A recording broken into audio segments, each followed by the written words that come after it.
தேவையான பொருட்கள் கடுகு, வெந்தயம், பூண்டு, பச்சை மிளகாய் போட்டு தாளிச்சிருக்கேன். இப்போ வெங்காயம் போட்டு வதக்கணும்.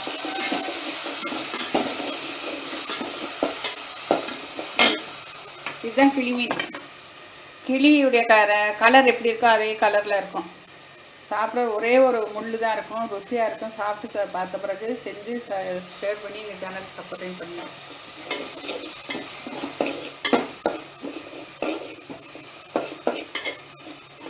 வெங்காயம் நல்லா வதக்கின பிறகு தக்காளி போடணும்.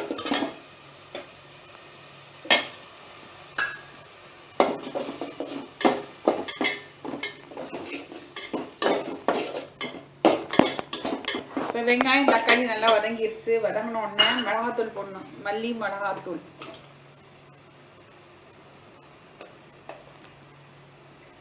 2 ஸ்பூன் போடுறேன். 1 கிலோ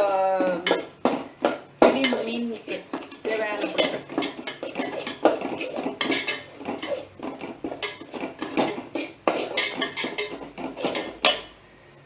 இப்போ தேங்காய் அரைச்ச விழுத போடணும்.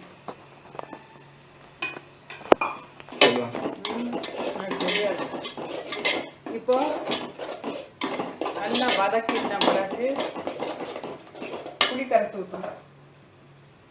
எண்ணெய் பிரிஞ்சு வர நேரத்துக்கு நம்ம இது புளி கரைச்சி ஊற்றணும்.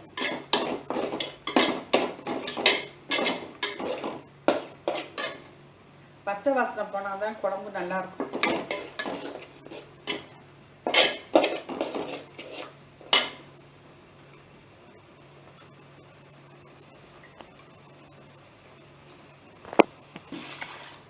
புளி ஊற்றி உப்பு போடணும்.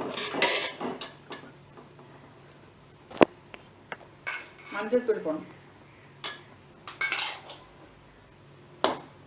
எந்த நான்வெஜ் செஞ்சாலும் மஞ்சள் தூள் மிகவும் அவசியம், போட்டே ஆகணும்.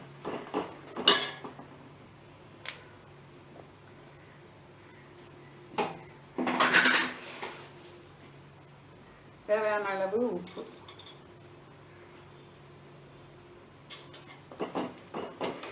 போட்டு நல்லா கொதிக்க விடணும்.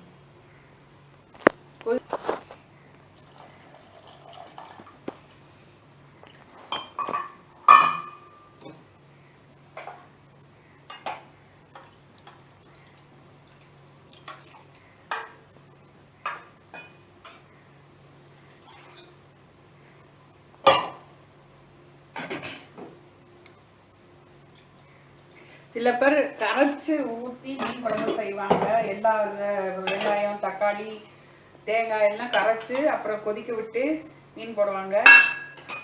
இப்படி நம்ம வதக்கி செஞ்சால் குழம்பு டேஸ்ட்டாக இருக்கும், கெடவும் கெடாது சீக்கிரம்.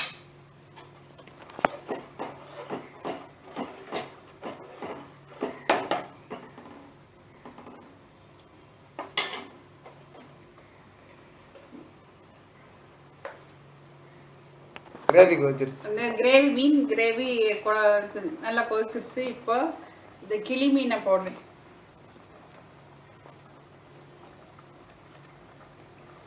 ஒரே ஒரு முள் தான் இருக்கும், சைடு முள் எதுவுமே இருக்காது.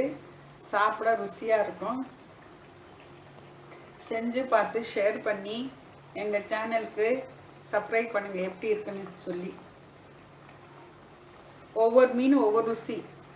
இந்த மீனுடைய ருசி செஞ்சு பார்த்தவங்களுக்கு தான் தெரியும்.